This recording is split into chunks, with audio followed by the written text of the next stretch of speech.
क्या हाल हो जाता तेरी इस जिंदगानी का, न था अधिकार शिक्षा का, न था अधिकार शिक्षा का, न था अधिकार शिक्षा का, न था अधिकार शिक्षा का, न था ज्ञान की बातें। साथियों, संविधान से पहले माँ और बहनों का शोषण हुआ करता था, और तो उस समय हुआ करता यहाँ शोषण बिना डर माँ और बहनों का, हुआ करता यहाँ शोषण बिना डर माँ और बहनों का।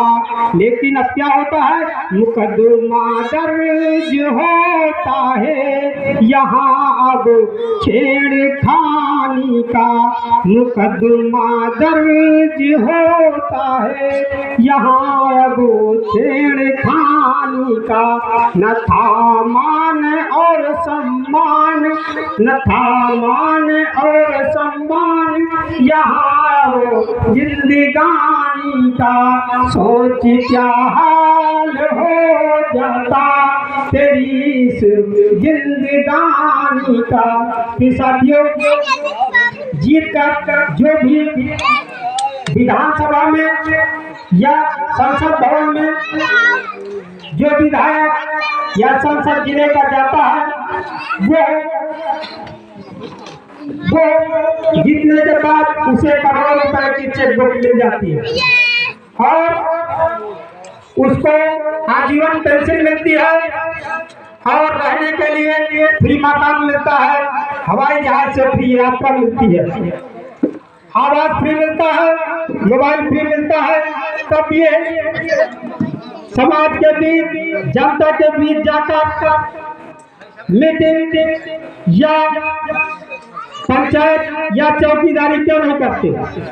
अगर आपसे वकील 500 रुपया ले लेता है या 1000 रुपया लेता है, तो वह जज के सामने आपकी वकालत करता है, आपको बचाने की कोशिश करता है। जीतने के बाद यह समाज के बीच में इनको जाकर न्याय की कोशिश करना चाहिए, नहीं करना चाहिए? करना चाहिए ना। तो हमारे ही वोट से करोड़ों रुपए के मालिक बन जाते हैं, और हम जो है वोट देकर हम अपनी वोट को कीमत नहीं जानते हैं, और जब हम वोट की कीमत नहीं जानते हैं, हमारी वोट के बाद ये करोड़ रुपए के मालिक बन जाते हैं, और ये गरीब समाज जनता की वोट की ताकत को नहीं जानता है, और जब हम वोट देते हैं तब ये करोड़ रुपए के मालिक बन जाते हैं। हमारा बच्चा प्राइमरी स्कूल में पढ़ता है, इनके बच्चे बड़े बड़े स्कूलों में इंटरनेशनल स्कूल में पढ़ते हैं। हमारे बच्चों को प्राइमरी स्कूल में दोपहर के खाने के लिए दरिया घुघरू दी जाती है। बताइए, हमारे बच्चे जब भविष्य में स्कूल से निकलेंगे तब ये क्या बनेंगे? और ये चालाक लोग कहते हैं कि तुम्हारा ऊपर वाला इस समय नाराज चल रहा है, तो क्या हमारा समाज जो कोरी, चमार, पासी, अहरगरिया, धोबी, कुर्मी, काची, तेली, तमोली, क्या इन्हीं से ऊपर वाला नाराज चल रहा है? क्या इन चालाक लोगों से ऊपर वाला नाराज नहीं चल रहा? जो श्री राम बोल करके 900 ग्राम 1 किलो की जगह 900 ग्राम तोलते हैं, और ये हवाई जहाज चलते हैं। हम लोग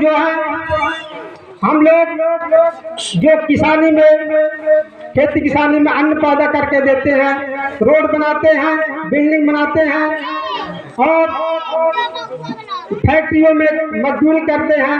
हम लोगों के गाल काले पीले पक्के हुए, इन बेईमानों के गाल लाल टमाटर जैसे रखे हुए।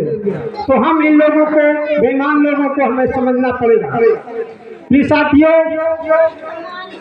सबसे सीधा समाज हमारा जो है मूल निवासी है और इसके बाद हम सबसे मतलब सीधे हैं और हम लोगों के ऊपर ही अत्याचार क्यों होता है जब ऊपर वाला क्या हम लोगों की मदद नहीं करता? नहीं करना चाहिए। ये ऊपर वाला जो है, मैं ऊपर वाला की आप बात को बता कर जाना चाहता हूँ। ये ऊपर वाला जो है, जब हम अपने बच्चों को शिक्षा रूपी लिखाई पढ़ाई, सामाजिक और राजनीतिक, भौतिक, आध्यात्मिक, ये 5 चीजें जब अपने बच्चों को खिला देंगे, मतलब उनको इन चीजों को समझा देंगे, तो बच्चा हमारा IAS, PCS, डिप्टी कलेक्टर बनने से कोई नहीं रोक सकता। हम लोगों को जब इलेक्शन आता है तब 15 दिन पहले हम लोगों को गांजा, भांग, सीरी, पान, बीड़ी, तंबाकू खिला करके हम लोगों के ऊपर वाला जो मस्तिष्क है इसको भ्रष्ट कर दिया जाता है। जब भ्रष्ट कर दिया जाता है तब हम लोग अपने वोट की कीमत को नहीं जानते हैं और अपना वोट जाके किसी भी उन्हीं के कहने पर दे देते हैं। तो हम लोग 5 साल के लिए अपनी वोट को देने के बाद हम लोग दरदर्दी को ठोकर खाते हैं, हमारा कोई सुनने वाला नहीं है। उस समय ये नारा भी लगाते हैं, जिसकी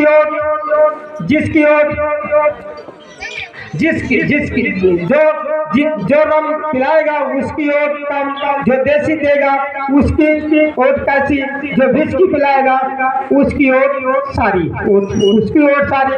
तो प्रिय साथियों, हमारा वोट 5 साल के लिए लोग ले लेते हैं और हम पर जुल्म अत्याचार करते हैं। बाबा साहब को हम जानते हैं लेकिन बाबा साहब की बात को नहीं मानते हैं।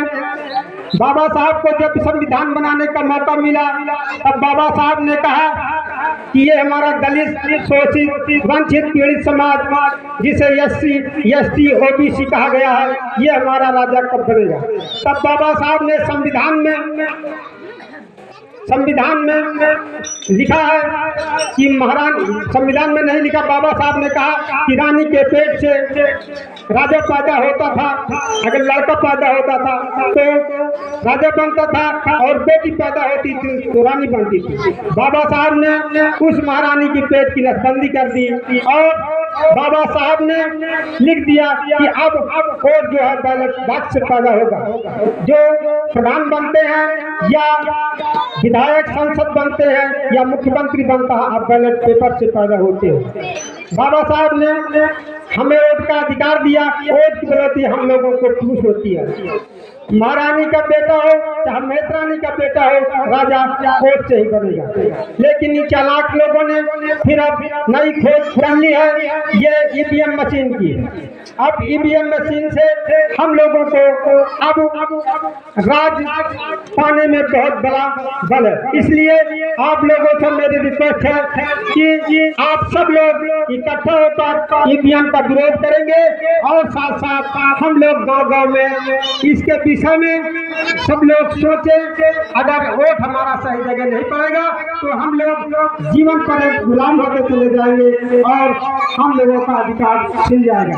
तो आज से करीब 75-80 साल पहले हम लोग का अधिकार ये नहीं था, हम लोग अच्छी बात बोल नहीं सकते थे। अगर अच्छी बात बोलते थे तो हमारी जीभ काट ली जाती थी और अगर कान से सुनते थे तो शीशा पिघला कर डाल दिया जाता था। ऐसा प्राविधान मन के विधान में किए हुए थे। तो हम लोग बेरोजगारी की दशा में आ गए हैं।